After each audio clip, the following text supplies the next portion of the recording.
What up, sports fans all over the world? It is your boy, Mac the Giants fan. I'm here with my guys, the Horsemen, Zion Zenith, Adam Costas, and you know we got our angel right looking down on us, NYG Jeffy T, 85. This is the Premium Takes Podcast. Let's go!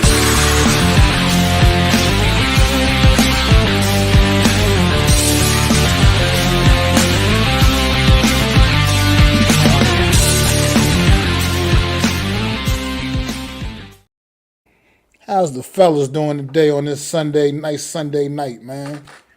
Fantastic. We had a football game. Yes, we did. We did have one. I mean, it wasn't a good one, but we had one Hey, football is football. It's good nonetheless. to see Elvis. I was looking at the TV schedule. I saw all CFL games. I'm like, damn, what's happening? Absolutely, man. And not college football. I'm talking about Canadian football. What's going on with you, Zion, man? What's Gucci? Happy to be with you guys on this wonderful Sunday afternoon. And yes, football is back in your guys' lives. So that's fun. Premium Takes is also back in your guys' lives on this wonderful Sunday. So smash that like button and let's get into it.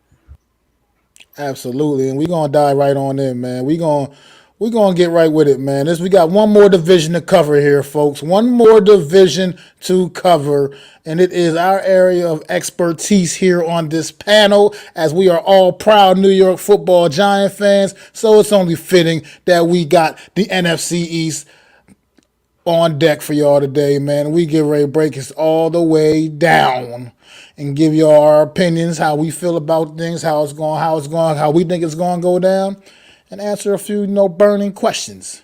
What's going on, AK, man? What up with you, bro? What up, Eagles?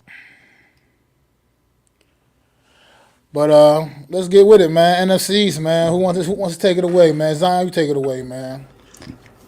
Man, I'm just super excited that we have football right around the corner. Let's just start with the Washington Redskins, man. That's a team that did improve in the offseason. Now they're looking at, I'm looking at the Washington Redskins as still being Washington Commanders. People out there, don't roast me too hard. Still being that team that is probably going to struggle offensively. Just reasons being is because they do have that young quarterback. If he is going to take the step and lead the team, I'm talking about Sam. I know they do have, believe Jacoby Brissett is there, but I don't think he's probably going to be the starter. What I'm looking at in Washington is the front seven for the defense. That is a scary threat for anybody in the National Football League. But then again, I mean, like, I don't really look at Washington as a threat in the division when you look at these other teams. So yes, Washington did improve. I really didn't do any research for this show because I'm kind of just gonna wing it. I know previous shows I did do research, but I kind of feel like this division is kind of, you know, it's familiar because it's our division, and we watch it every year. So I just kind of feel like looking at Washington, they'll probably finish last in the division. They could surprise a lot of people, but then again, with a rookie quarterback, he's actually in his sophomore season. I still see a lot of improvements to Washington, which brings me to the Dallas Cowboys. I know they did get the addition of, I believe, not CD Lambs. They had that, but Brandon Cooks Brandon from Cooks, yeah. Washington, absolutely. And Dallas always always has a good draft. They always get teased and laughed at in the drafts. But Jerry, when they get down to Jerry's world, Dallas just knows how to produce players and knows how to get their players ready for the long haul, which is the football season. I'm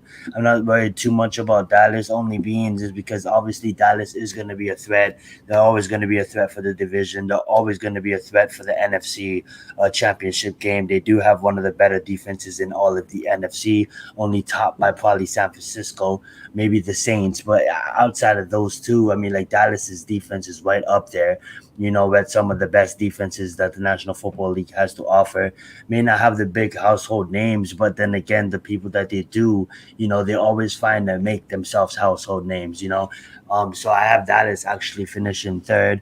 Reasons being is because I think Dak Prescott takes a step back. I think with Pollard now getting full control of the carries of the football, I just have the other teams in this division finishing above them, which brings me to the Giants. I'm not going to take too much time on the Giants because I know Mac probably has a bunch of questions for that.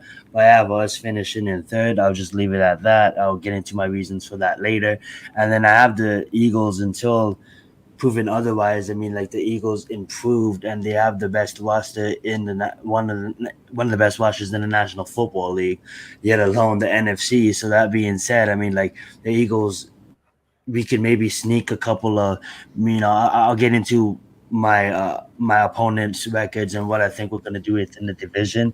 We might sneak a game against the Eagles, sneak a game against Dallas, but right now, to pass it on to Adams, I still have the Eagles as the team to beat in this division. Go right ahead, Adam. I'm going to start from the bottom as well. I'm going to say the Eagles What's with up, Sam. I mean, the classified? Eagles, the Redskins, Commanders, whoever they are, with Sam I am, are going to, take up the rear. They will be competitive. Let's not sleep on their defense. They have a very good front four at the very least. I think this entire division has a pretty ferocious front four going all around across the board, but theirs right now is pretty stout. If they get any competent quarterback play, if Sam Howell plays like Daniel Jones last year, they'll be in a lot of games. So we'll see if that pans out. He still has some offensive weapons. They like what they're seeing out of there. Again, if you watched our NFC East Roundup show, you would hear my thoughts about Sam Howell and how he was one of the consensus first overall picks in 2021 going into that year. Obviously, that fell off due to the circumstances beyond his control. But you don't go from being the number one overall, consensus quarterback coming into the draft to then all of a sudden a fifth round pick in a bum. So he has some talent. Will it rise? We'll see. I mean, Washington is who they are, but I think they're heading in the right direction in terms of ownership. We'll see what Eric Bieniemy has in store there. As for third place, no disrespect to the other two teams in front of us, I think our New York Football Giants is number three. Not they haven't proven until proven otherwise. You haven't beaten anybody at the top, so you have to risk there just out of what they've done. A tie with the Commanders and a win to the Commanders in the last 2 years. The Giants have had two NFC East victories.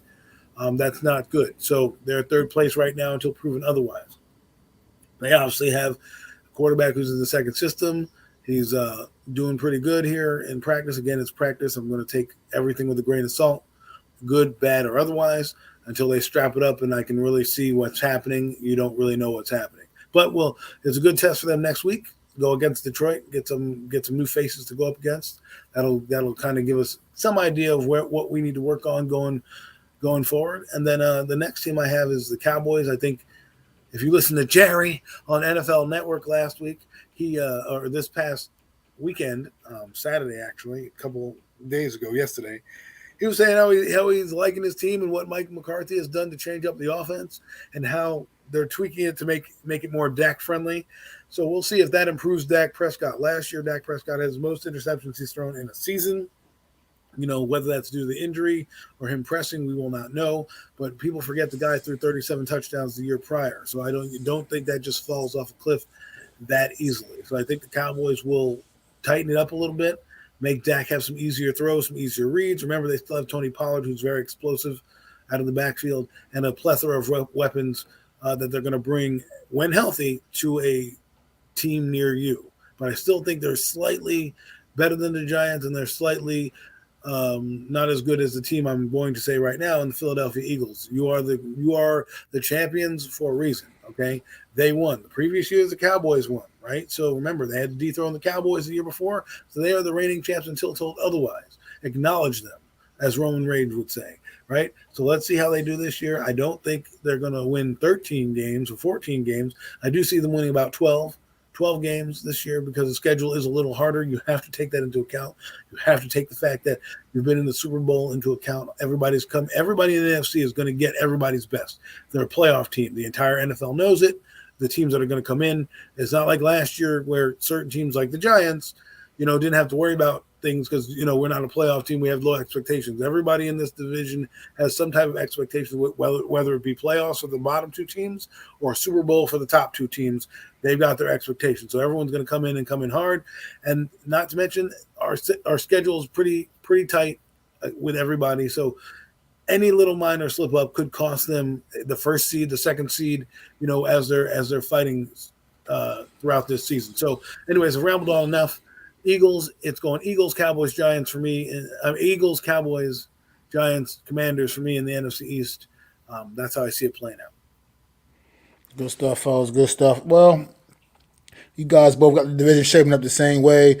I do have a slight difference in there. I'll take it from the top. Obviously we know who the top of the mountain is. We don't have to just keep beating the dead horse. The Eagles are the top of the mountain, and I think they definitely have earned that title. As of right now, I mean they were a dominant team a year ago, and as of right now, no one else in this division is better than that football team. It just is until they flat out prove it otherwise. This Eagle team did have some turnover, a little bit of turnover this offseason, but they did a great job of kind of replacing that. I mean, yeah, they lost some big time players, but they also replaced them with guys that look like they're potentially going to also be big time players. So this football team just kind of has a way of keeping the talent pool high on their squad, and they have great depth. And right now, honestly, I don't see any other team in this division right now on paper, at least for sure, really hanging with them. I mean, that's just the way it has to be until somebody else goes out there and proves it.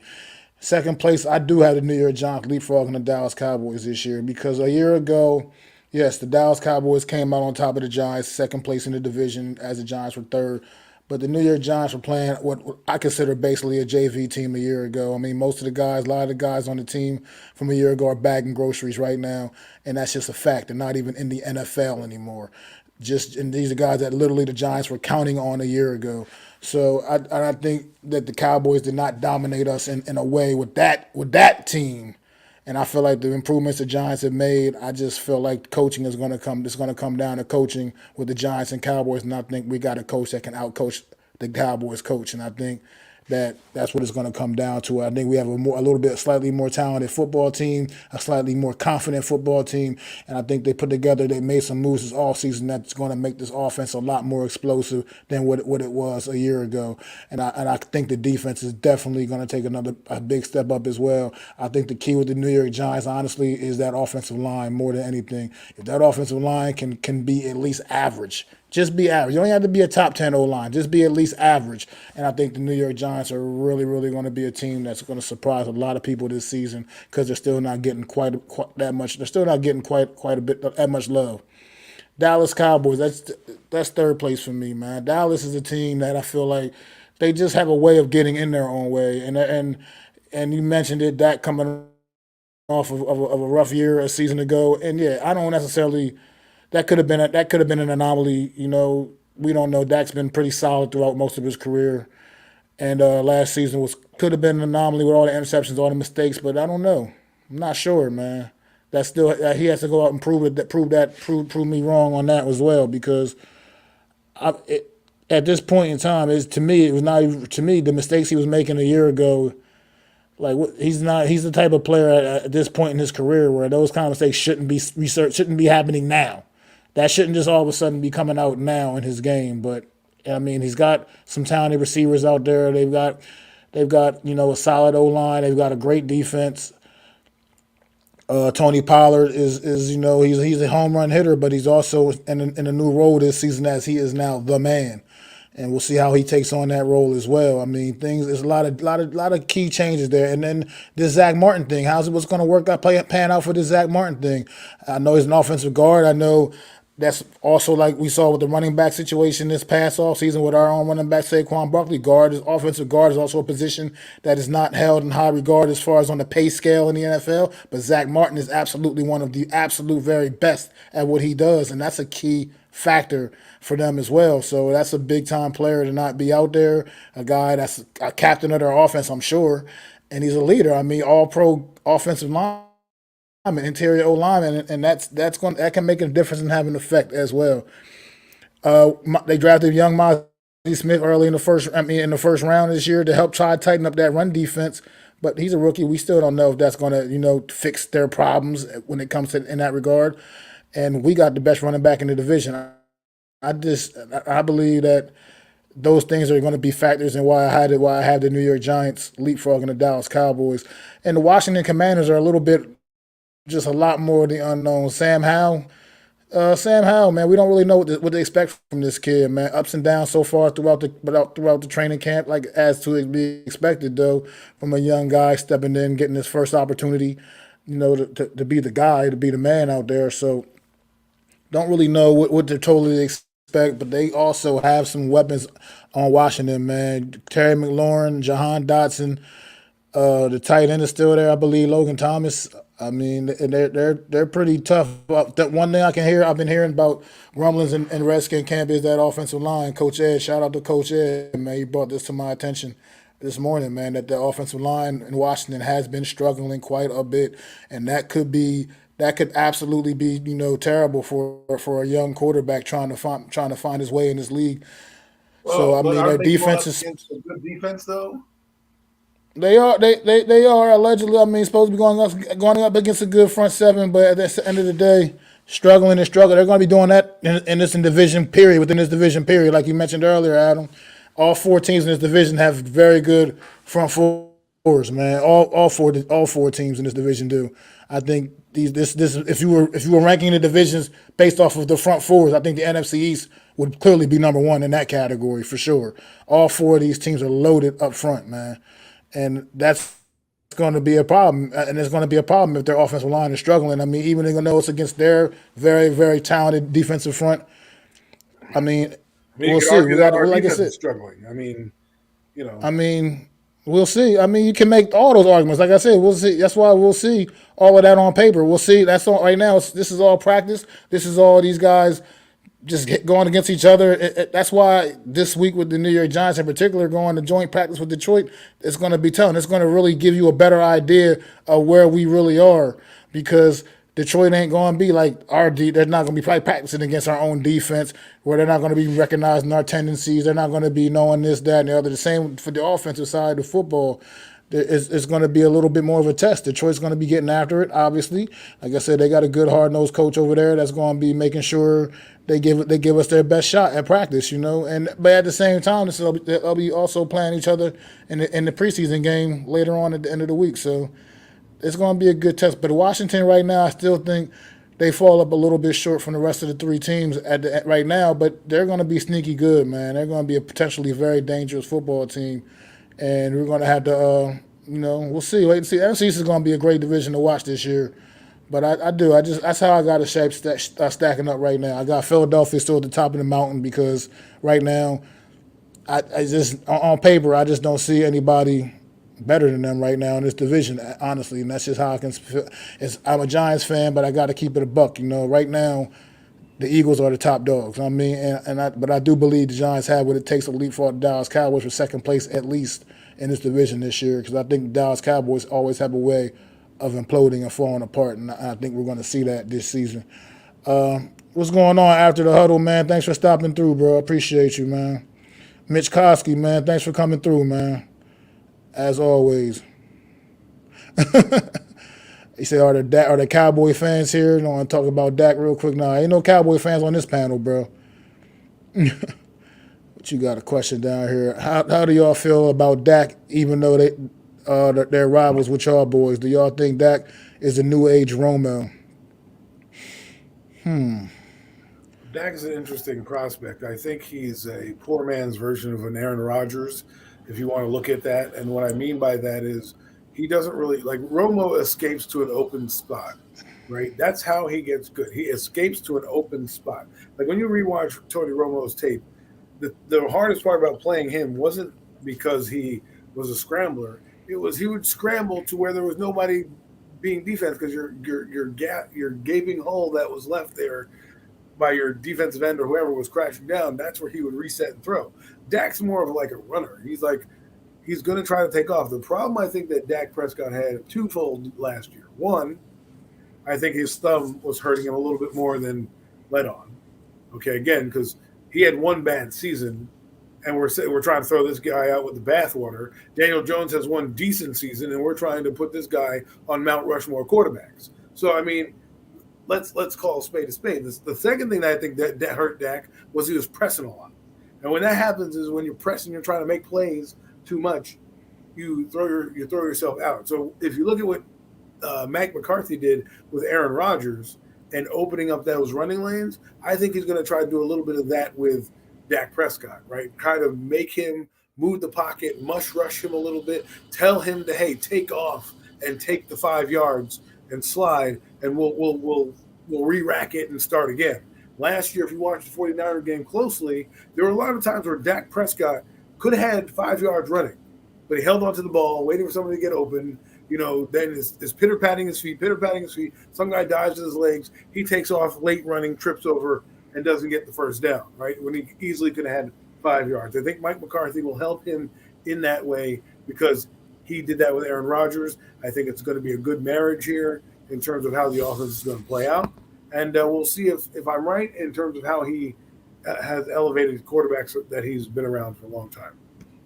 I mean, that's a good valid point, but at the same time, when I look at Dak and watch Dak play, Dak's the reason he probably does that, what you just were talking about, holding on, is because he doesn't have the instincts of he's not what you would call a running quarterback. He is definitely more of a pocket passer.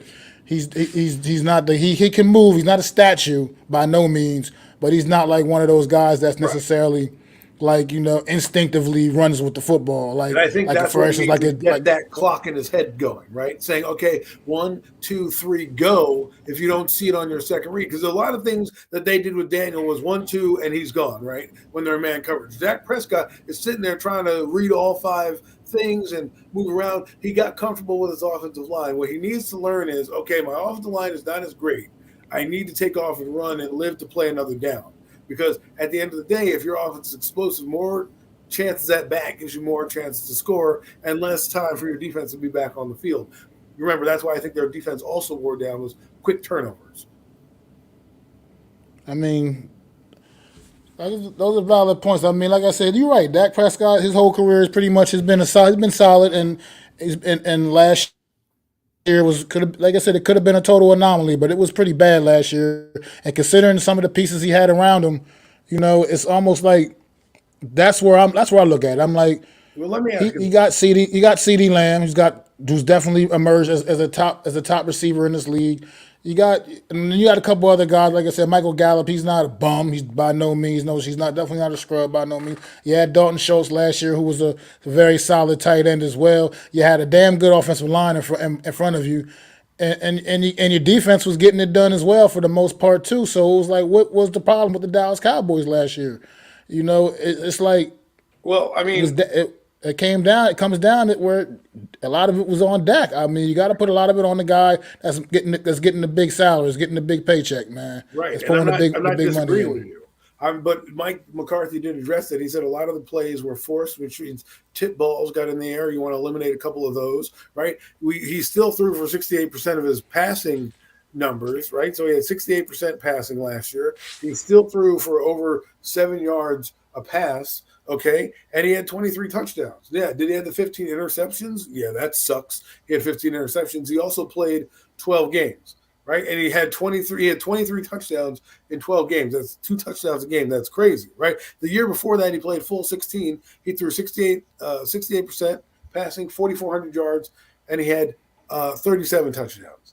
The year before that, where they actually had Callahan as his offensive coordinator before they went to Kellen Moore, he was on pace to have 5,000 yards that season. He was averaging 8.4 yards a pass, 68% completion. He already had 9 touchdowns in 5 games. Okay. The year after that, he threw for 30 touchdowns. Okay. So we're not talking about a guy and 4,900 yards. It's not like the guy is falling off. He's been injured a lot. That's one of his main problems is his availability. If he stays healthy, if he can rein it in a little bit, because you don't want him to take away his aggressiveness. Again, 37 touchdowns, 30 touchdowns. The guy has done – we complain about guys not throwing 30 touchdowns, and I'm not trying to be Dak Prescott's lawyer here, okay? I'm not going to draft that guy starting my franchise anyways, but I'm going to play, his lawyer for this campaign because I think people – I wouldn't say overrate him, but I guess they underestimate him. Because, yeah, he hasn't won in the playoffs, but we can say that about a lot of quarterbacks who are good. Oh, Justin Herbert hasn't won the playoffs. Am I going to lose that? If there's one thing that the Hall of Fame has told me, is you got to look at resume, okay? Zach Thomas, the guy I just talked about, he never won a Super Bowl. Guy's good, got a gold jacket, okay? Because he produced and he did what he needed to do. Dak Prescott, like I said, in the last 4 seasons from 2019, had 4,900 yards, 1,800 yards, broke his leg, 4,400 yards, and 2,800 yards. In those same seasons, he had 39, 37, and 23. Okay, the guy hasn't thrown under 23 touchdowns except for once when he played 5 games. So I know that we want to talk about Dak Prescott being this, not good and a bum and a turnover machine. He had one bad season of that. They said that about Daniel Jones his first year. Now it's reversed. Give it some time. If this year he has the same output and production that he had last year or same kind of carelessness with the football, I'll agree with you. Okay, maybe it's time to move on from Dak Prescott. If he turns out to be 37 touchdown, 4,400 yard quarterback that he was 2 years ago, then the Cowboys might be fighting for the top seed in the conference. So we'll see what happens. We certainly will. We most certainly will see what happens with Dak Prescott. I mean, and speaking of Dak Prescott, man, let's go to Dak Prescott real quick. Y'all guys think he has the mental toughness to rebound from his worst career year? The mental toughness. Let me just weigh in on this Dak Prescott conversation. I think absolutely he does have the mental toughness. The guy has a damn football stadium in his backyard. So not a stadium, a football field he has built. This is the way I feel about Dak Prescott. The reason why I don't count him as one of the better quarterbacks, and I see him as a high level game manager. Reason being is because he never was really dealt adversity besides his own injuries. When you think about it, I mean, Dallas was made since the day he came into Dallas. Offensive line there, wide receivers there, tight ends there, running backs there.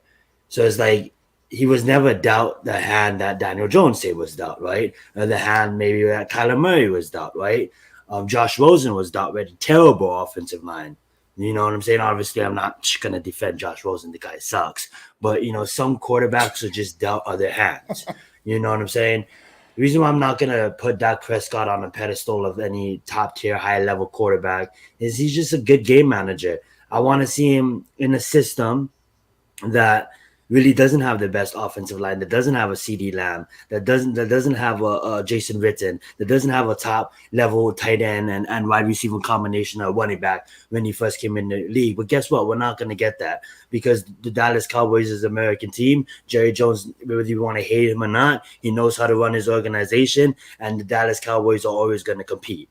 So that being said, we're never going to get that scenario, but that's why I don't look at Dak Prescott as anybody special because he has a whole team around him and he does what he can.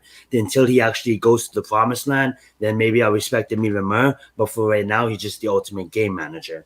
That being said, Tony Romo scared me more because when I used to watch Tony Romo, his spin move, he used to get some great defensive, not the average, he used to get great defensive linemen with those spin moves. And Tony Romo's his accuracy and his percentage was off the walls.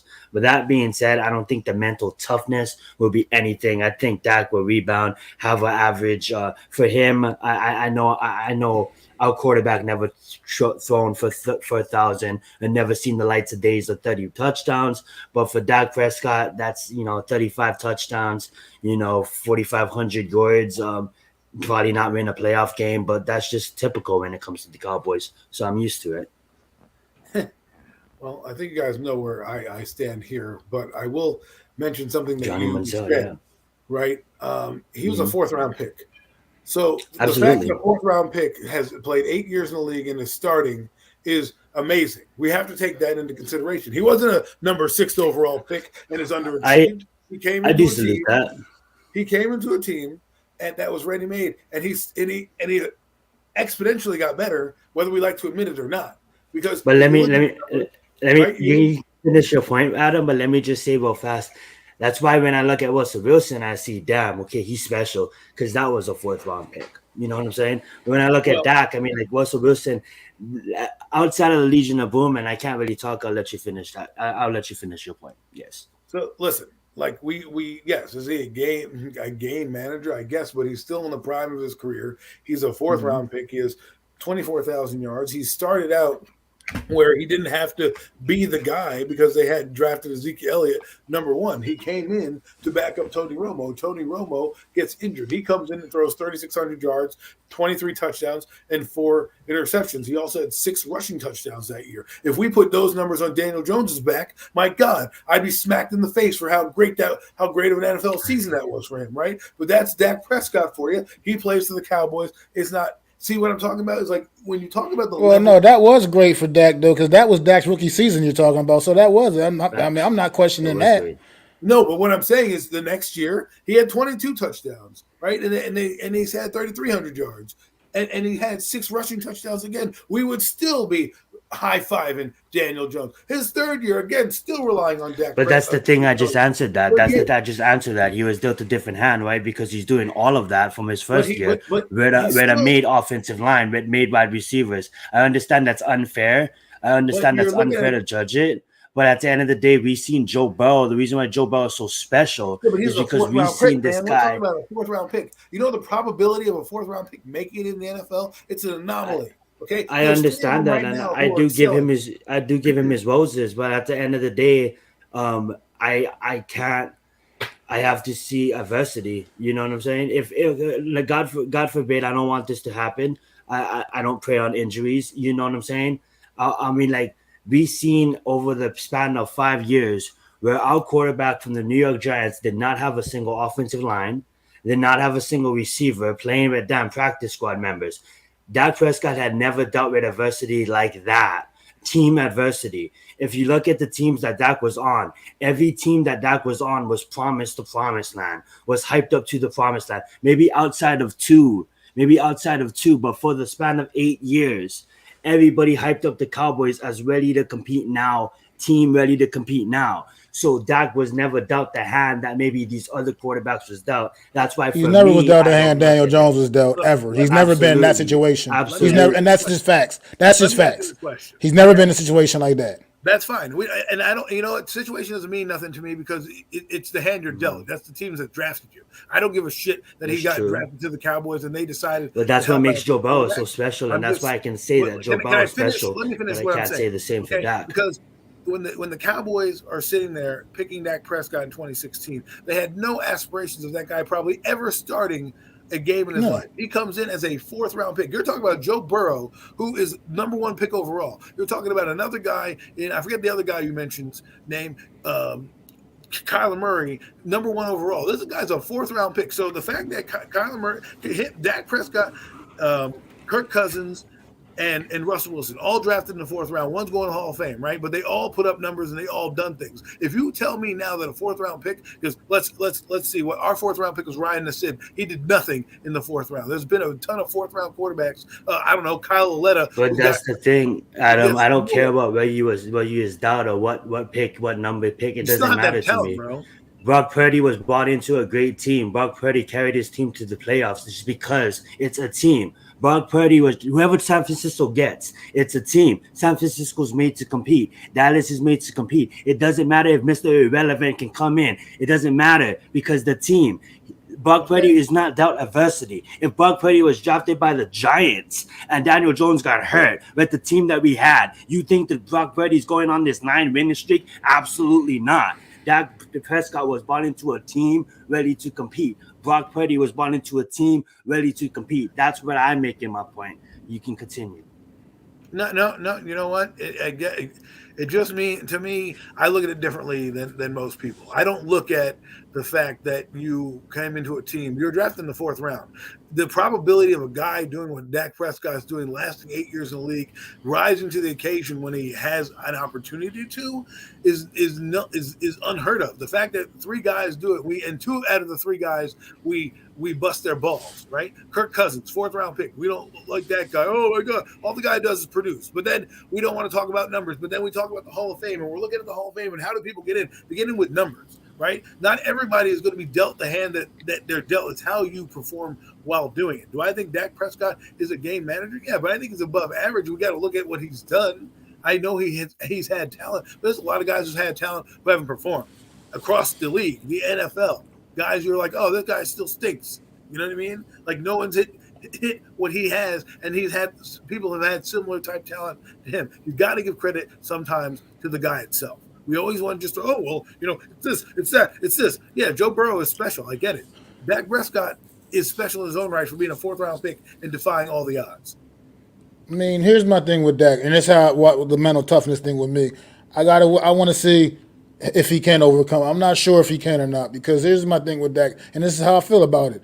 Dak Prescott will pile up stats, compile stats during the regular season, and particularly against bad teams. He'll really run them stats up against bad teams, and then you get into the big games when you really need them most, and it's like, where you at? So That's my problem, and that's my problem. And that's one of my problems with Dak Prescott. That's been my problem with Dak Prescott. if Daniel Jones has a similar career to what Dak Prescott is doing, hasn't won a playoff game, but has a similar career, are we talking him in the same light? Here's the thing, though. This the way I look at it, and I'm gonna judge it off of everything. I'm judging it off of I don't talk down on Kirk Cousins. Maybe a lot of people on Twitter maybe talk down on Kirk Cousins. I think Kirk Cousins is a wonderful quarterback. I think if you look at what's going on with the Vikings, it's their defense that's letting them down every year. If you ask me, would I rather have Dak Prescott or Kirk Cousins? I'll probably pick Kirk Cousins, and that's just me being real because Max said it on the head. The way I look at Dak Prescott, I don't look at him. I can't respect him on a top 10 quarterback. Like I don't care where you guys put him. If the NFL puts him in a top 10, he's not in my top 10 because of the fact that he was never dealt adversity. He was brought into a team always ready to compete, always ready to win. And at the end of the day, if Daniel Jones goes out there and goes for 4,000 yards and 37 touchdowns and 11 interceptions this season, I absolutely give him his praise because you know why? Because this is Daniel Jones' second season under the same fucking system. For the last 4 seasons, it was a different system over and over again. We've seen Trevor Lawrence just come out there and talk about how hard it was to adjust, and he only been there one coach. Daniel Jones has been there 3 different coaches and 3 different offensive coordinators. So the thing is, I guarantee you, if Dak Prescott was not drafted by the Dallas Cowboys and Daniel Jones was drafted in whatever by the Dallas Cowboys and he had to sit, I get it. It's unfair. You get dealt the hand you dealt. That's why we look at people like Joe Burrow and we're like, man, that kid's special because outside he has 3 number 1 receivers, but outside of that, look at that offensive line. That's where we compare and be like, damn, that guy's special. When you look at someone like Daniel Jones, who has never really dealt a hand, I'm not giving him an excuse. I'm done giving Daniel Jones the excuses. You got paid. You go out there and you go earn that money. But if you go out there and you prove it this year, we can say, oh my God, what will happen next year? What will happen the year after that? What will happen if Daniel Jones had 4 consecutive seasons in the same system? Because Dak Prescott had consecutive seasons in the same system. The reason why Patrick Mahomes is so great is because he'll tell you the coach. He'll name the coach. He'll name Andy Reid. That's what he'll say to you. What makes you so great? Andy Reid. It's all about the coach combination. That's all. It's all about that. You know what I'm saying? So sometimes when you get dealt a bad hand, like all these other quarterbacks, they don't even have starting jobs no more. Look at Geno Smith. I'm sorry if I'm going to go on. I'm going to end it with this. Look at Geno Smith. He never found his combination until year 11 with Pete Carroll in Seattle. Now look at him, $105 million extension, because sometimes the pair just happens like that. Is Brian Dable and Daniel Jones the pair? Who knows? Do I want him to be the pair? 50-50, because there's a lot of great quarterbacks coming out. And I'm watching these high school quarterbacks. I'm watching these college quarterbacks. So there's a lot of killers coming out. We just seen DT Orr go against Vanilla. Send it to your Twitter, Lou. Hall of Fame game. You know what I'm saying? And I get it. These are practice squad members. These are kids fighting for a roster. But we've seen DTR come into the game and bring the Browns to victory against Vanilla Jets defense. You know what I'm saying? And that guy was taken red. Where was that guy taken? You know what I'm saying? So sometimes it just comes to the right system. So hopefully that answered the question, and I'm going to pass it back to these guys. But just to close this Dak Prescott thing out real quick, like I said, what it comes down to is this guy, honestly, yeah, he's a fourth round pick. I get all of that, Adam. I understand what you're coming from. You know, no expectations on a fourth round pick, and he's overachieved from his draft from where he was drafted at. He absolutely has. But here's the reality: is he's also been set up for success with the teams that's been around him, and where's the success? I mean, he's compiled some numbers, but at the end of the day, what do you play the game to win championships? You play the game to kick in that door and win Super Bowls, to get Lombardis. This dude's barely even winning playoff games. So at the end of the day, you got to show up on the big stage. You know, it's like when people talk that shit about Eli Manning, blah, blah, blah, blah. Well, guess what? Eli Manning might not have been the greatest regular season quarterback, but when it came down to the money time on the big stage, Eli Manning was there. He was there. He showed up. He kicked that fucking door in, because that's what the big timers do on the big stage. And that's all I'm saying. I'm not calling Dak Prescott a bum by no means. That's not where I was coming from at all. But at the end of the day, he's got to get the job done on the big stage, and that I'm still not seeing it. I haven't seen it, and still all waiting for it. But we can move on from Dak Prescott. What you say, Adam? I mean, Big Dash, how you doing? It's been a while. You're right. How am I feeling about DJ?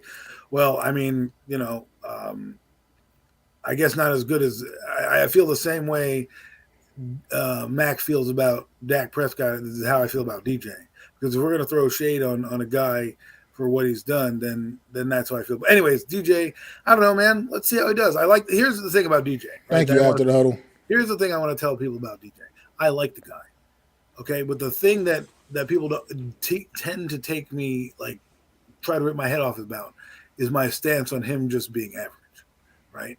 And this is what I've studied and watched. This is what I'm seeing, So that's where I'm coming from. I'm not going to talk on him much. Oh, shit. He's in a prove it mode for me. So, I hope he does well. Let's see how he does this year. There is my bad, Lou. I just sent it. Concerns I do have about him. I won't get into them right now, just because everybody's happy. Let him be happy. Talk your shit, Adam. Well, guess what, Adam? Guess what, Adam? You know why you're gonna get into him right now? Because guess what, Adam? Will Daniel Jones be able to block out his doubters and take another leap forward in the 2023 season? Let's go, Adam.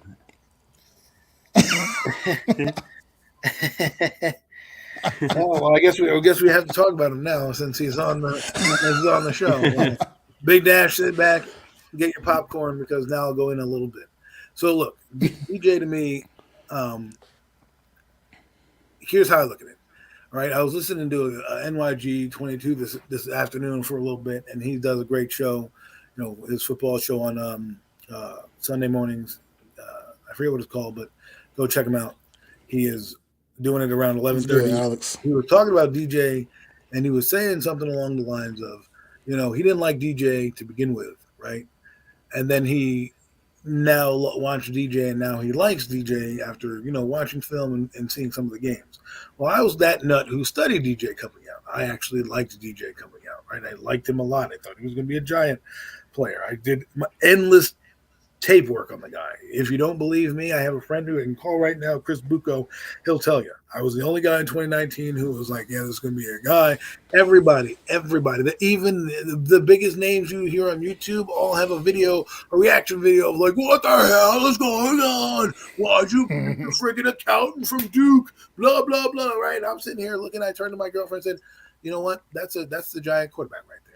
And there was things that I liked about his game. He could run a little bit. He could throw the deep ball. He had some of the mobility that we had as a modern day quarterback. But I liked him as a pocket passer, and that's what he was essentially built as. So his first year, I didn't care about the fumbles. I'm like, if he gives me that every year, I'm going to be satisfied. 24 touchdowns, the fearlessness of playing, a couple comeback wins here and there. I was content with growing with him, right?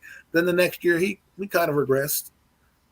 The year after that, the third year, I think this is what I had an epiphany the other day, today actually, or was it today or over the weekend? I sat there, I'm like, when did I start to not like the play of Daniel Jones? And it was literally, I think, the 2021 season, because there was rumors around that he had a neck injury, but he could play. Now, I can't blame Joe Judge per se to hold a guy out, especially if Joe Judge is thinking that he's coming back next year. Let me hold my quarterback out. But if he was healthy, I would have liked to have seen him play those games out regardless, because I think that's where in this, What up, fellas? I guess, What's up, What yo? up, G? timetable, the time trance of, hey, how you doing, man? The time trance of when the Daniel Jones angst was happening with me. I think that's when it kind of hit me like, yo, if this guy is healthy, because no one was, they were like, oh, he was back in a few weeks, not a bad neck injury, blah, blah, blah. Right. So I'm thinking, okay, this guy's going to be back here and play this team and play the rest of the games out. And so he didn't. So I kind of got I'm like, what is going on with this guy? So then I went back and I did a deep tape dive again. I said, okay, what am I missing here? What happened? Yeah, there's still some athletic traits. I read some scouting reports. He does some certain things to me that he didn't do. So then 2022 comes around. Brian Dable comes in and stabilizes the offense. And a guy that I trust a lot, I read his report, his scouting report. And I'm like, okay, let me see if what this guy is saying is true. And some of those things came true early on.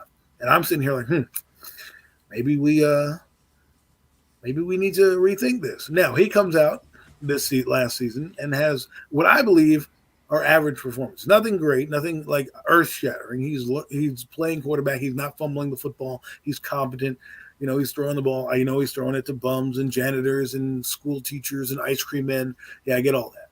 But there were still certain things that I saw in this game that I went, So I let him play out. This year, he's having a great camp. There are still certain things that I've circled that a guy that I read about, a scout who, does scouting reports for a lot of people, had kind of a similar, I sent you the guys the podcast, kind of has similar viewpoints and thoughts on how I was thinking. And that was kind of like, this guy had a few throws and a few things that I need to see him overcome for me to really say that he's arrived. And I have those things.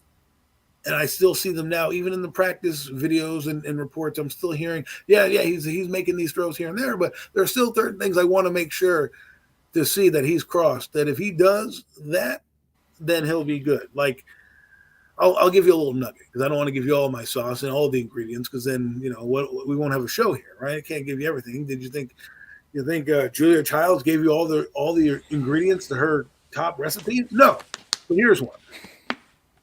The thing that I'm looking for this season is big-time defense. He needs to win games against big-time defense because in his career, not necessarily in the NFL, but in his career, he's had some trouble with big-time defense. And so if he can do that and come over and be competent in those games and not be average, be above average and win some of those games, Giants will be fine. If he tends to have that same kind of things that I see where he plays really good against average teams, beats the hell out of bad teams, but then come good teams, he struggles, then we may have to revisit this. But that's it. I'm going to tell you who had some bad stuff, times Adam, with some defense. Errol Spence had some hard times with some defense. That boy got the goddamn shit beat out of him the other day. Okay? And then yesterday, they robbed my boy Nate Diaz on the bullshit decision because he beat the heck out of Jake Paul. I don't care what nobody. Nah, Jake Paul won that fight, dude. Oh, you full of shit, dog. Jake Paul won that You fight. full of shit, dog. Them last 5 rounds, Nate Diaz. The fight was garbage regardless, period. The fight was just garbage, period. I give Nate 4 rounds. But anyway, I give Jake thank you guys for 6. letting me on the show. So how do you feel about it, Lou? How do you feel about Daniel Jones? You think he's able to black out the doubters, man, take another leap? I think this year is the year we find out exactly what he's made of. I like the kid. I have no personal reason not to like him. He works hard. He shows up. He does everything that's asked of him. Is he the best quarterback alive? Fuck no. Is he the worst quarterback alive? Fuck no. I've yet to see him completely put a season together with a real team around him. Now that was my thing. I said I would love to see what this kid does with a team around him and a good coach. Now he has a team around him and he has a good coach. So this year, no excuses. No, if he fucking balls out, then some people were wrong about him.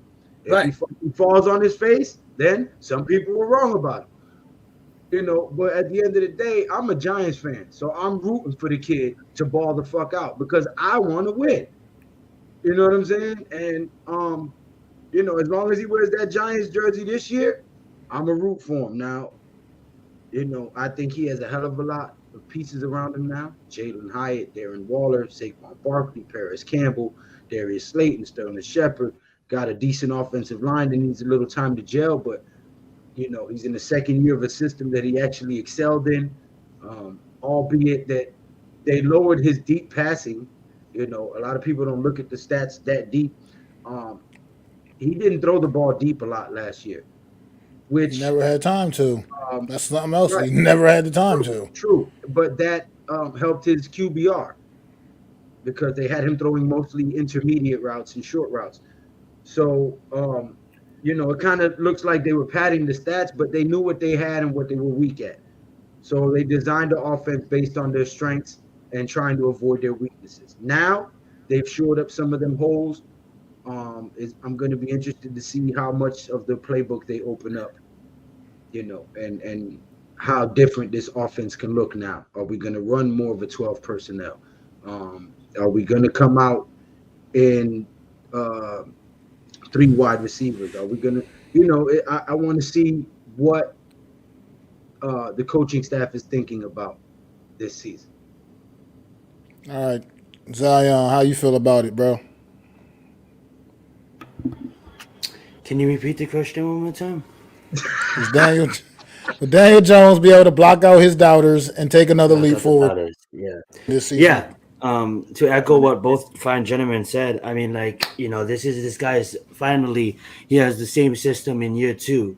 In the off season, he's not learning a whole new system. He's actually refining the system that he already knows.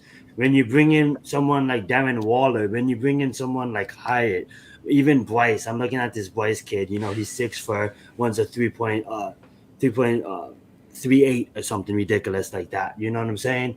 You finally look at our receiving core, and there's actually depth behind it. You look at our line. I really feel like this kid John is going to be a legit center for years to come. That being said, I think he does elevate. He does take a step forward because Lou hit it perfectly. We couldn't throw the ball deep because we didn't have the time. You know what I'm saying? And for him to it just goes to show you how great of a coaching staff this is with Brian Daboll and why he won Offensive Coach of the Year or Coach of the Year in general. Reason being is because you're able to go out there and beat one of the better offenses in the playoff games. Like, I give him slack. I'm saying that, that Minnesota was on the down. You know what I'm saying? The coach wasn't really anybody when we beat them. But at the end of the day, looking back at it, we have to give this team props. They did go into Minnesota and they did beat a Minnesota team, whereas they had one of the better offenses in the National Football League. So we have to give them we have to give them that props. We have to give last year's teams prop. And also we got annihilated. But against one of the best teams in the league, in the Philadelphia Eagles. So that being said, absolutely, I think he can he can prove a lot of his doubters wrong. And I'm not a wizard. I can't predict the future, but hoping for the best. Really, I was hoping for those lotto numbers later. So, I mean, at the end of the day, I think this is just the point in time where he absolutely needs to, because like you guys have all said, the excuses are off the table now, because where we still might not have the greatest wide receiver room in the league by no means, you still got the most competent group of skilled players around Daniel Jones that he's had his entire career, and that's just a fact. So now he's got guys that can go out there and make plays, and he's got to make plays with them and try to kick that door in a little bit and make plays, because at the end of the day, that's what he's getting paid to do. Got the new contract this offseason. Now, I think a key is going to come down a lot to the offensive line as well, but that's still not going to be an excuse, because, like I said, he has competent enough skill players to overcome if the offensive line is still, let's say we're still in the bottom third of the league on the offensive line. I think you got the skill players now that can still help you overcome that. And he's going to have to be able to do that. He's going to have to be able to figure out ways to overcome those things and overcome that adversity and make plays. It's not like a year ago, for instance, where you got trash skill players, you got a trash O line. It's not the situation now. Now, like I said, you got some competent skill players around you. You got to make the plays. You got options on the New York Giant offense. You got like I said, this Darren Waller. I think Darren Waller and Daniel Bellinger. I think we got something special brewing with those two right there. That little double two tight end stuff. I think we got something special brewing right there. I think that's going to be a key to making this offense go. I think you're going to see Daniel Jones connecting with those guys early and often throughout this season, man. This campaign, and I think this Daniel Jones, as far as I'm concerned, he plays in New York. He's been there. He's heard all the rah rah rah, how bad he is, this, that, and the other, and he pretty much does shake all that off. I mean, he has pretty much been shaking all that off. So I think he can stick. I think he will be able to overcome this and just be able to make and do what he has to do and take yet another leap forward, because I think he has a coach that does obviously believe in him. And he has a coach at least believes in him enough that they gave him that contract. Granted, it's not like they gave him Justin Herbert money or anything by no means, because he hasn't earned that. But at the end of the day, they gave him a new contract. They brought him back in, so they have enough belief in him that they think this guy could be the guy to move forward with, man. And I think he's just got to go out there and prove it now. Because like I said, he's got. I mean, bring in Paris Campbell. You still got Sterling Shepard. You got Darius Slayton. You drafted Jalen Hyatt. I mean, look, it's been looking sensational in practice. And granted, that is only practice, but it's been looking pretty damn sensational in practice. So now it's got to get on the field out there against other teams and get it done, man. So I think Daniel Jones will be able to take another leap, man. I just believe in what I'm seeing right now.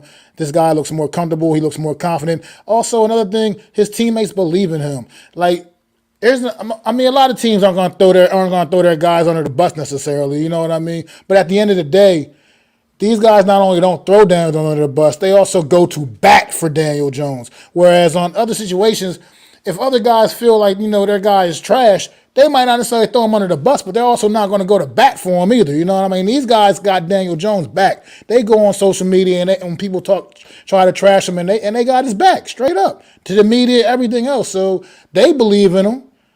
He's starting to look like he believes in himself. I'm just seeing a more confident kid than I've seen so far throughout his career, and I think good things can happen, man. So with that being said, man, let's change gears a little bit, man, before we get too crazy on the Daniel Jones, huh? Quick question, Adam. You have my email, right? Or you have my Twitter? Yes. Okay. You see that picture you have on your avatar? Yes. Send me that in Twitter. I'm gonna make a logo out of it for you, because I need everybody's logo that's coming. I'm making a banner, a vinyl banner, step and repeat. It's 6 feet tall, 3 feet wide. It's gonna have everybody's logo or everybody's channel, so that people will walk by and scan and subscribe. Okay. Thank you. Zion, you can send me yours too, even though I know you ain't coming, because I want everybody from the Big Blue. No, I want everybody's logo on there. I appreciate that, fam. Try to promote everybody on there. You know what I'm saying? What was this for again? The Big Blue Crew block party at MetLife Stadium. Block party, Giants gotcha. versus Jets. Got you. What week are we playing the Jets? October 29th, Sunday, 1 o'clock. It's in October, yeah. What's the we last week talk of about it October. after, but we'll talk about it after. Oh, if you show up, that'd be great. Yeah, because I was just gonna ask if there are any hotels like right next to the stadium that I can fly in for like a day for the game or Big something. ass Airbnb with a bunch of bedrooms. Yes, there's a hotel right across the street. We should talk about that after. Maybe. I would like for you to show up so I can curse you out in person for never making my own. I would love to have you curse me out in person, and I'll curse you out in person as well. All right, Let's get it. All right, fellas, we got to move it along, fellas. We got to move it along. All right, Washington. Let's go to Washington now, man. Let's go to Washington, man. Change it up a little bit. I could have threw the Sam Howell question in, but I'm not. I'm gonna chill. I'm gonna go to defense here. Chase Young, man. Chase Young is back. You think Chase Young gets back to form and makes this Commanders defensive front once again dominant like it was a couple of years ago? Absolutely. I would say yes because he has the help around him. Not like he never always had the help around him, but we just mentioned it earlier at the other three pieces that line has. I believe they have Sweat, they have Payne, and they have Chase Young. And also I want him to emerge as one of the top, pass rushers. Obviously, you asked why. I mean, he plays for our division. He's going to be rushing Daniel Jones, but I just respected that guy since he was coming out of college. So I'm going to go on a limb and I'm going to say yes. All right. I'm just gonna go if he's healthy. He does. I don't know how healthy he will be, but if he's healthy and on the field, I think it helps everybody else around him. The impact that he will have, because you're going to now have to account for him because he's Chase Young, right? You don't want him to be. You don't want to be the team that he wakes up on and says, "Damn, we woke him up because we were being lazy in our blocking assignment." What that does leave, though, is a lot of one-on-ones across the board, and they have a couple of D tackles in the middle who are pretty good, and they also have Montez Sweat, who is a capable pass rusher getting to the quarterback, and I'm sure they have a couple other guys on that roster that can help out if need be. So I do think I don't know what bouncing back is. I mean, let's be honest, he had a sack and a half the year before, so it wasn't like he had amazing stats, but Montez Sweat had 8 sacks last year. I mean, that guy can now maybe get double digits with Chase Young on the field. That's what it allows you to do. And I think it brings – you want your best players on the field, period, right? So he's one of their best players, and, he may not get the sack numbers, but he'll get the attention that you want as a starting defensive linebacker.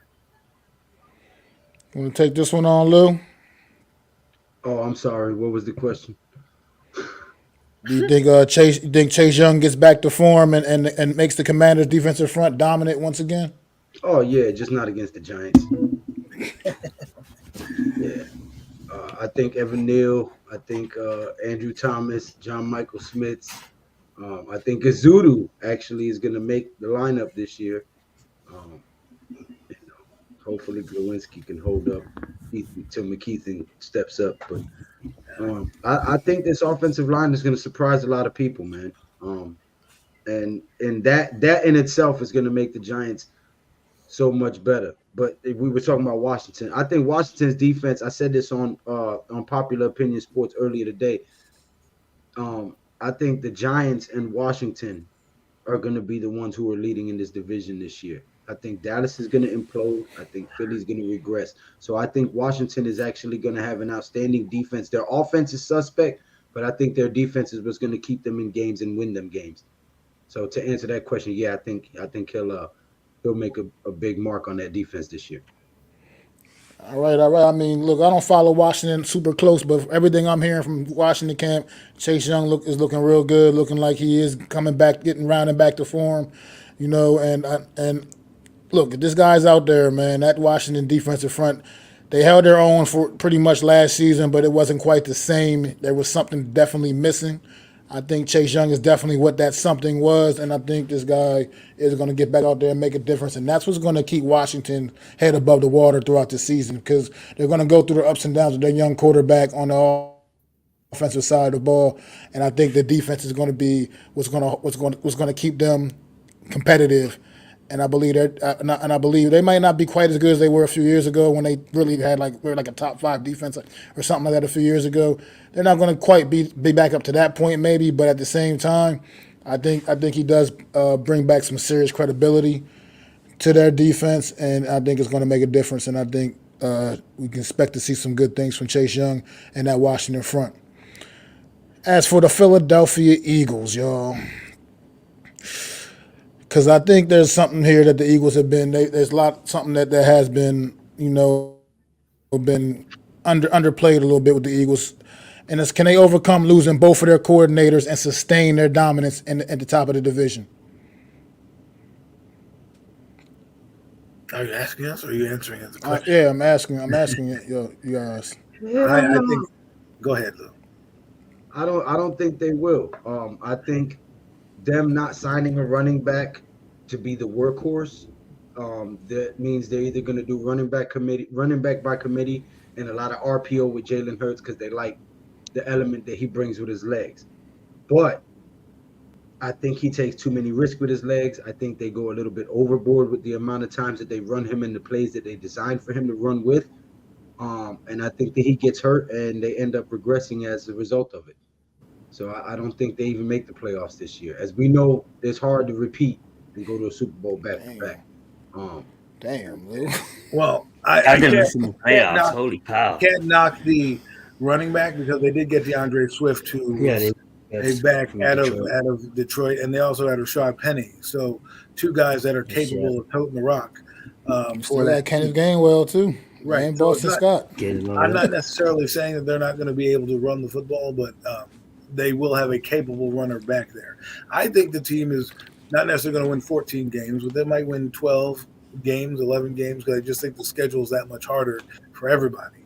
And I think last year they blew the doors off some teams, and they stuck with some teams last year, right? So this year we'll see what happens. Again, I think the schedule does play into part. Let's be real about it.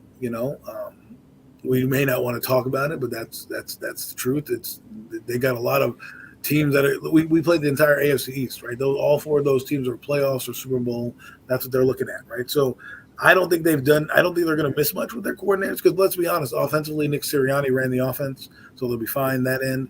The guy that they brought in runs a similar defense to what they were running last year, so maybe a few wrinkles here and there. So I don't think the players are going to not be able to adjust to that. They have depth all around their team on the defensive side of the ball.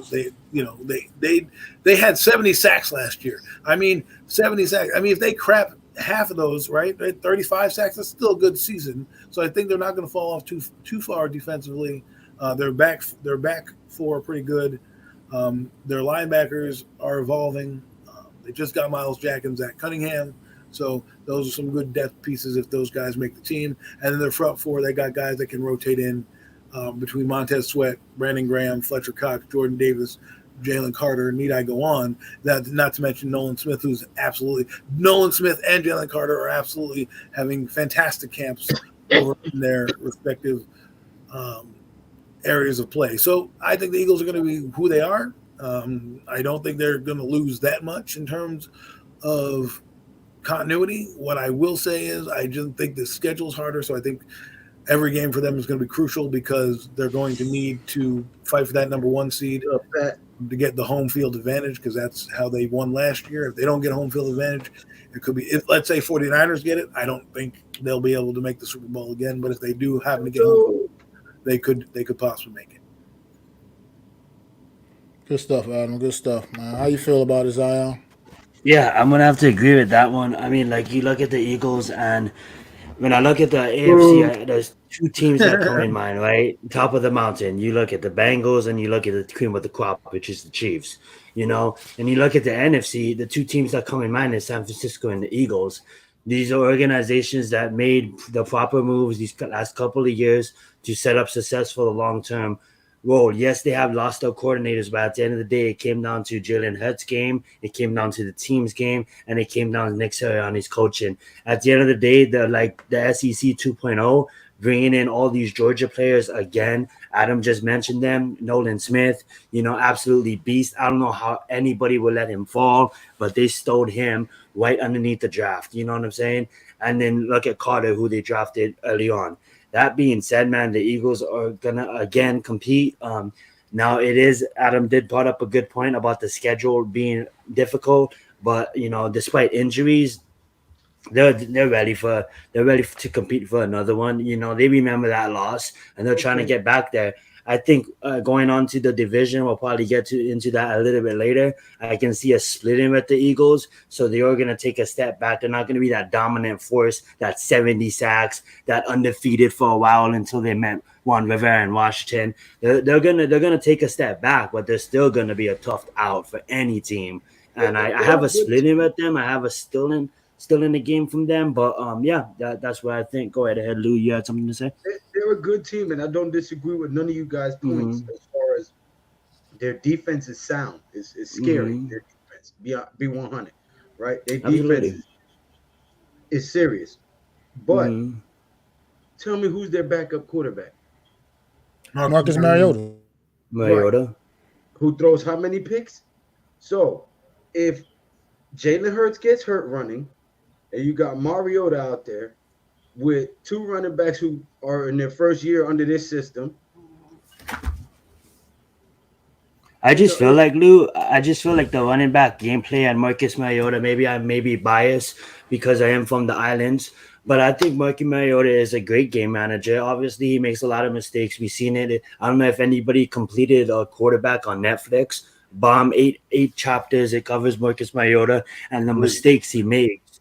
It's literally the mistakes he makes and why he lost his job in Atlanta and why they went with Desmond Riddler. But that being said, Riddler. I, I understand Lou's point about injuries, but this the way I look at it. The Eagles don't play in AFC.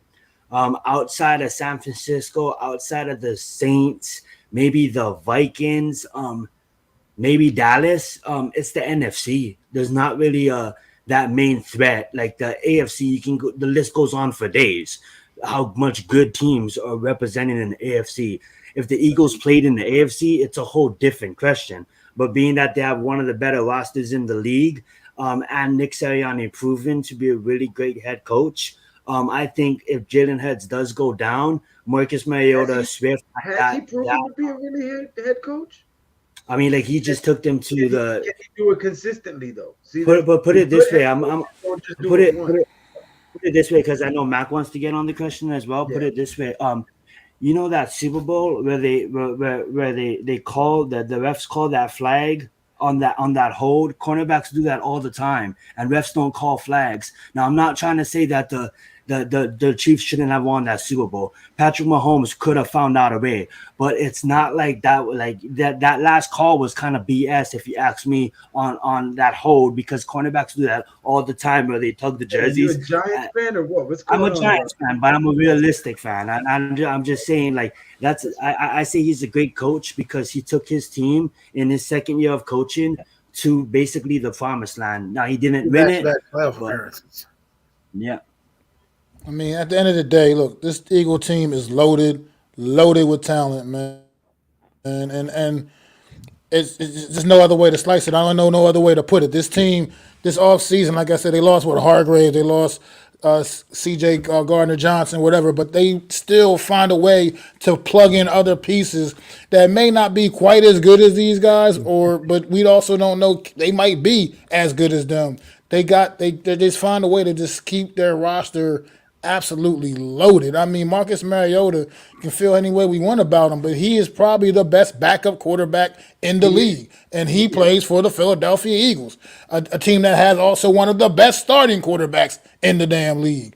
So at the end of the day, he's Marcus Mariota, like I was saying about Daniel Jones earlier. He's also never been in a situation as good as what he's in right now. So if he gets on that field, if something happens, Jalen Hurts, who knows how good he might be with all of the Eagles got going on around him. I mean, you're talking about maybe the best offensive line in football. You're talking about a wide receiver combination that's two number one guys. You got a top 5 tight end. You got it's this. You can just go on and on and on about this football team, and I hate it. I hate to the very fiber of my being talking positive about these guys. But the fact is, this is a talented football team. No matter how you slice it, on offense and on defense. I mean, look what they did in the draft. How do you go to the Super Bowl and then have the first round that you had in the NFL draft this past year? That's just ridiculous. No team that was in the Super Bowl should be able to get Jalen Carter and Nolan Smith in the first round of the draft after you just was in the Super Bowl.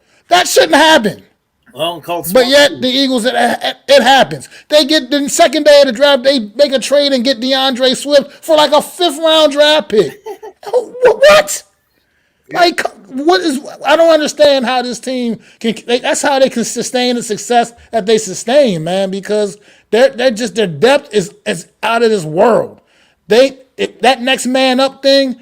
That's real with the Eagles. It's next man up, and they got the guys that can step in and get the job done, and they proved that. And they've proven it, and they just continue to prove it until somebody else punches them in the face. Hopefully it'll be the New York Football Giants. But until proven otherwise, I can't. This team is good. They're just really, really good. It's funny that you say that because the thing I want to say about Marcus Mariota about that decision, I think it's a good move. Why? Because just like Tyrod Taylor on our team, you don't have to change the offense for the guy when he comes in. You can still run your same plays, right? You can still run your RPOs because Mariota can run. You can still do the little passes, the little 5-yard passes because Mariota can do that. So when you look at it in the grand scheme of things, Jalen Hurts gets injured. It's not like they're going to have Gardner Minshew out there who can't run for his life and do a damn thing. They can actually continue their offense and keep it moving. Now, again, is he a great quarterback, Marcus Mariota? No, but for to go out and get a guy that fits your system that can come in and run all the plays that you run with Jalen Hurts, that's what you call good coaching, good scouting. And the other thing is, Howie Roseman, he's doing a great job as a GM. I guarantee you, there's a couple dirty photos of some of these players or GMs across the league. That's why he gets these moves made so easily. Dirty photos. He's like, yeah, Detroit Lions. Remember at the party? Remember at the Christmas party last year? Word. You better give me. How do you just pull these trades off? You know what I'm saying? It's like you just gave him DeAndre Swift for basically nothing. Last year. He lures them in, takes a picture. I think it's the Philly mob, but you know. It's like he's got some goons out there like at your door, like, motherfucker, you better make this trade right here. This is all I'm giving you. That's it. Head coach Sirianni, he's coming back. Head coach Sirianni is Italian. Philly mob, you know, they're like, hey, you never know. Maybe he's on the. Let's give him a hand here. You know, we gotta make him an offer he can't refuse. You know what I mean? You know. But anybody, y'all got some final thoughts on NFC East, man? Before we move yes, along. I want to say that they probably have the best front sevens in the league. It's going to be fun to watch them all evolve, how the defenses evolve. And I want to see specifically from each team the depth behind them, right? Because if guys get banged up, who's going to step up? You know what, Adam? Sorry. I think every team in the NFC East has an impressive front seven on their defense. Oh, yeah. Yep, absolutely. That's what I was alluding to. Okay, that's if you look at it, the Commanders are going to have a tough defense. Cowboys are going to try to be top 5. Giants are rounding into form, and you have the Eagles who had 70 sacks last year. Like it's going to, if you like defense, the NFC East is your division. Absolutely. Yeah. I will say this real fast. I'm going on a limb. I do think that Isaiah Hodgins is going to have a big second year under this system. Watch out for him. He has great chemistry with Daniel Jones, and I do believe that a lot of us Giants fans and even the NFL community is believing that, and rightfully so. Darren Waller should be the number 1 target. But I'm gonna go out a limb and I'm gonna say that Hyatt becomes a household name before the season ends. I'm not gonna say he's gonna have an OBJ catch, but I could be hyping it up from training camp, but I think Hyatt's going to have an amazing. This guy in his mind is after the offensive rookie of the year. And, playing around. Yeah, you seen that one? That was a nice catch that defense made. Let's talk about Hyatt real quick. Yes. He was a Blitnikoff winner last year. Mm-hmm. That means you're the best receiver in the country. Receiver in college, absolutely. Okay, so that means you can play. The thing that probably pushed him down was the press coverage, which we'll find Tennessee's offense too. People didn't respect it. Few short weeks, but the guy can glide. He looks like he's running on skates out there. You know what I'm saying, like blades. And the thing that I loved about him coming out is if you watch how he catches the ball, his body language is very good for a receiver. There's no wasted motion when he catches the football. And the reason that a guy like that I'm mentioning that is if you ever go watch Darius Slade, okay? When you see him catch, he likes the body catch a lot. He likes to put the ball, he likes to cradle the ball coming in. Jalen Hyatt's different. He uses his hands, he catches the ball low, high, and almost Justin Herbert said it like a clock, right? He can catch the ball at 3 o'clock, he can catch the ball at 6 o'clock, he can catch the ball at 5 o'clock. Like he can do it all. And that's why I think is going to separate him going forward. You know, his ability to catch in that catch radius. Because you don't necessarily have to be big to do a fade route, but you have to have a great catch radius and be able to turn your body. That's why Odell Beckham Jr. was so silky smooth. Mm-hmm. His hips were great. People don't talk about that, but his hips were great. He could spin them. He could spin them like a turnstile in the New York City subway, right? So, great Zohan reference, Adam. But anyways, so Jalen Hyatt, I think, will be a decent player for the Giants. Great stuff, fellas. Great stuff on the NFC East, man. Well, y'all know yesterday, man. Guys, This for is having this me is on. Slide out, little man. Just woke up. Gotta get all right, this. bro. All Have a right, good dude. one, Hey, Lou. Good night, thank you for man. joining Thanks us. for stopping through. Make sure y'all sub up to GNation Inside Sports, man, Absolutely. with my guy Lou, man. All right, guys. As you know, this is one of my favorite weekends. You know, of the off season every year, man. Hall of Fame weekend, man. If you've never been, it's a great time. Highly recommend, man. The atmosphere is it's amazing. Get to just chop it up, see so many NFL legends, man. And we had some guys get immortalized yesterday, and we're gonna take a few minutes to speak about a couple of guys. I mean, we all picked a guy, one of the Hall of Famers that we want to just say a few things about, man. And we're gonna start with Zach Thomas. That's Adam's guy right there, man. Zach Thomas, what you got to say about Zach Thomas, Adam?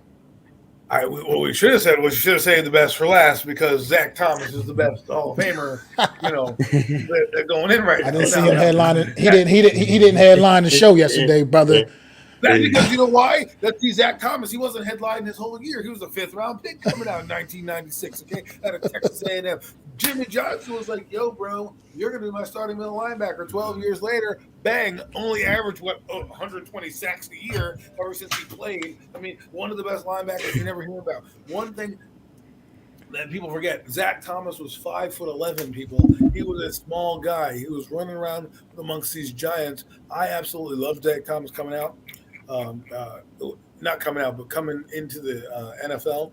I thought he was great. 7-time Pro Bowler, 2-time All-Pro, second-team All-Pro, 5-time first-team All-Pro, NFL tackles leader twice. Now, let me tell you something. NFL tackle leaders twice. This guy had 154, 128, 137, 134, 99, 155, 156, 153, 145, 162, 165. Jesus. You know what I mean? He should be giving me some tackles. He has so many damn tackles.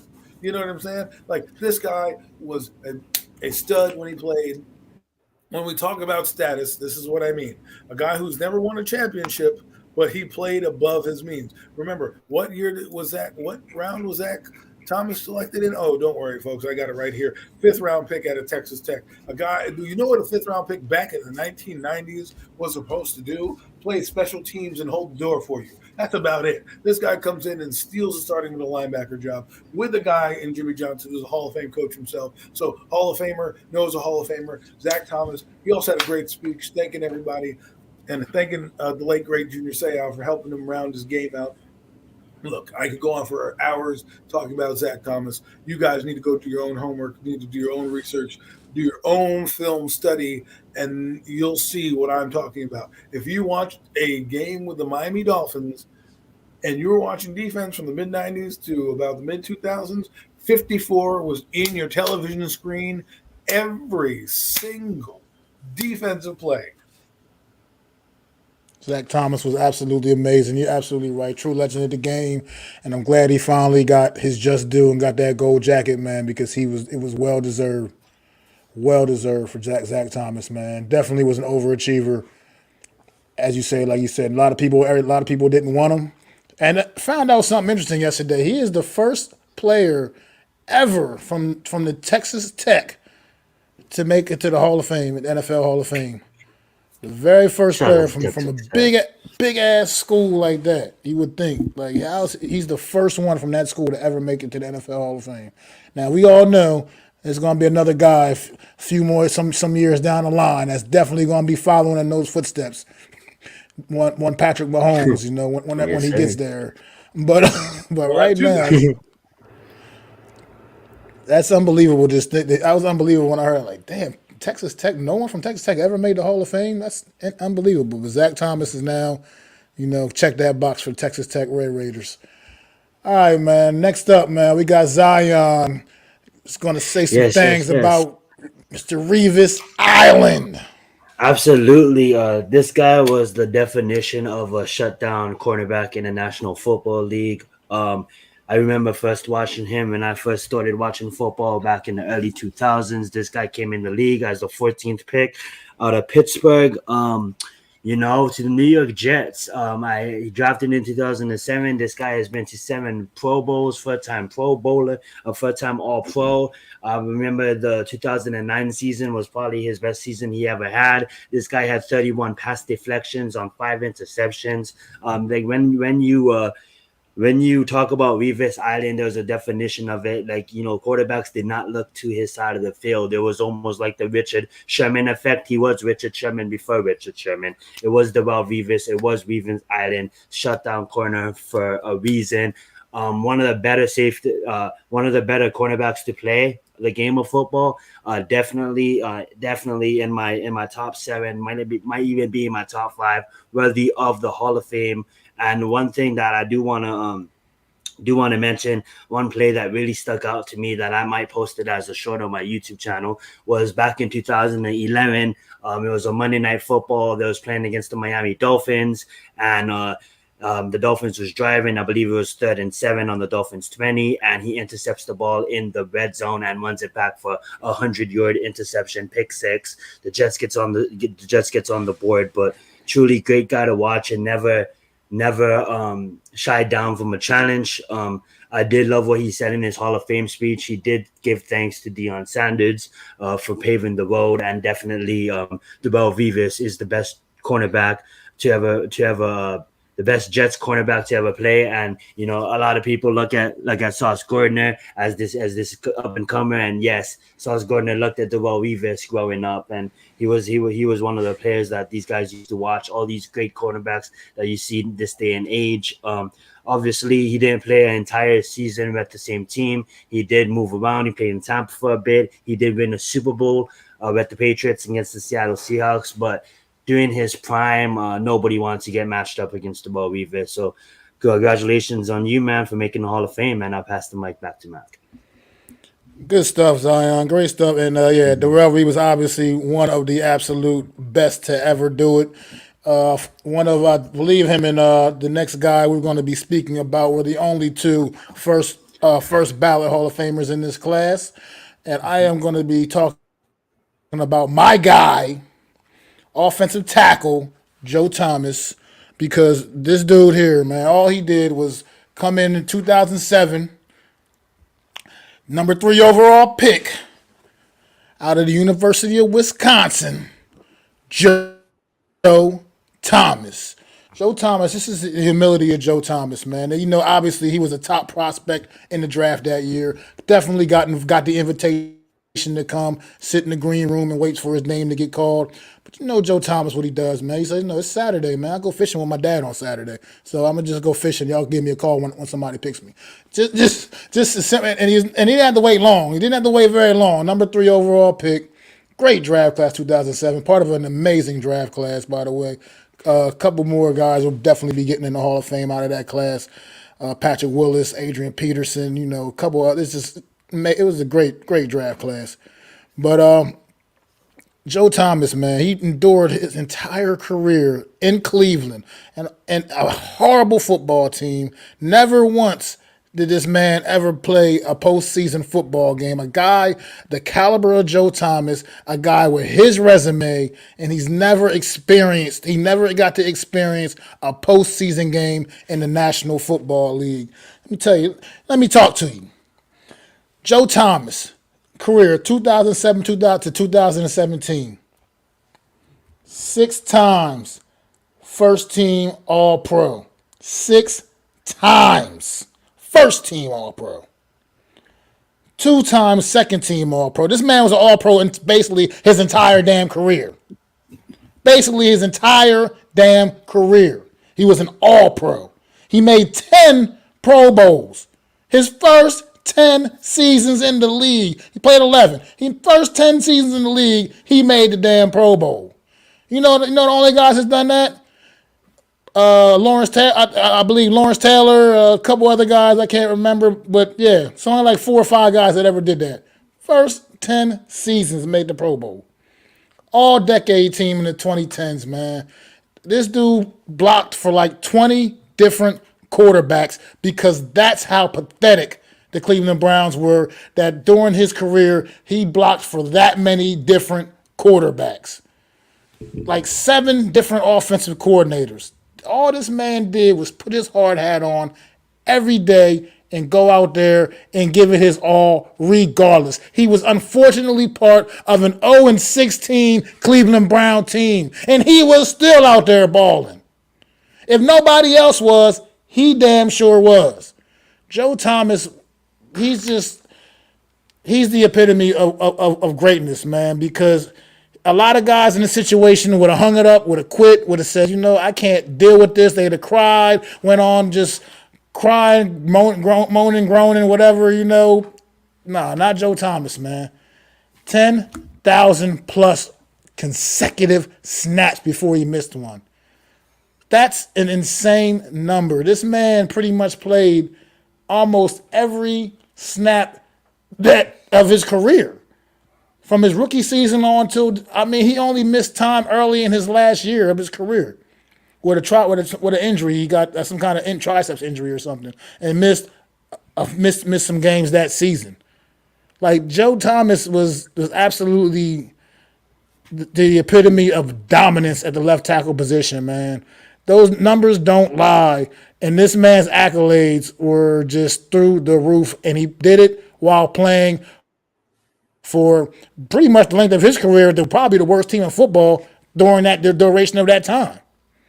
So it's just hats off to Joe Thomas. Definitely deserved the honor, the gold jacket.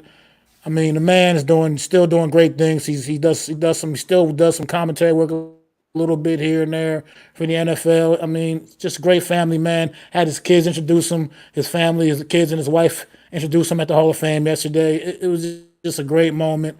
And Joe Thomas, man, one of my absolute favorites. As a big guy myself, as a lineman myself, definitely was a guy I looked up to and respected. I'm a little older than him. When I say looked up to him, I just respected the hell out of his game. But at the end of the day, man, Joe Thomas was a legend and just great, just overall person, human being. Like I said, a lot of guys in that situation would have definitely, looked to get out, quit, whatever. They wouldn't have went out there and competed the way Joe Thomas continued to compete. Pretty much going out there almost knowing damn near every week we're just going to lose because we fucking suck. But he never did, man. He never did. That dude was a straight up beast. He was a baller, and he deserved every bit of that Hall of Fame that he got yesterday to be immortalized with the greats, man, because he was truly one of the greats. Facts. But that guys, man, going to get ready to wrap it up for y'all this week, man. It's been a great show, man. We really appreciate everybody in the chat, man. Appreciate Lou from GNation Sports stopping by and talking a little NFC's talk with us, man. Definitely appreciate you. Big Pat, thanks for coming through. Tudo, no Mets, no Nets, no Jets. It's always a pleasure, man. Alex from Big Blue in the Bronx.